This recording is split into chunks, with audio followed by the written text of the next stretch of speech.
দেখো বন্ধুরা, সামনের থেকে আমি এত সর্ষের ফুল দেখাচ্ছি, কি ভালো লাগছে দেখতে।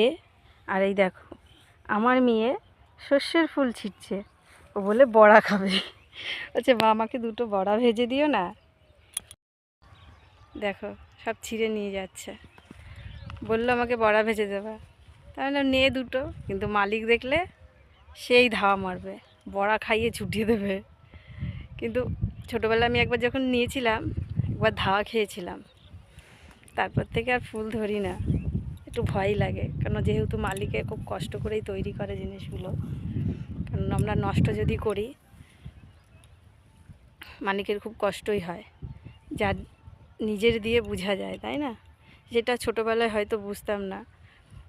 তবে আমি একটা জিনিস, যেটা কেউ বারণ করতো সেটাকে দ্বিতীয়বার ধরার চেষ্টা করি না। ওই কারণে আমি কারো গাছের জিনিসই ধরি না, না বলে। তা মেয়ে যখন খেতে বায়না করলো, নে দুটো, যদি মালিকের সাথে দেখা হয় তো বলেই দেবো।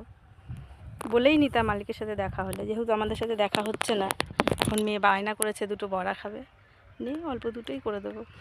টাটা, সবাই ভালো থেকো, সুস্থ থেকো।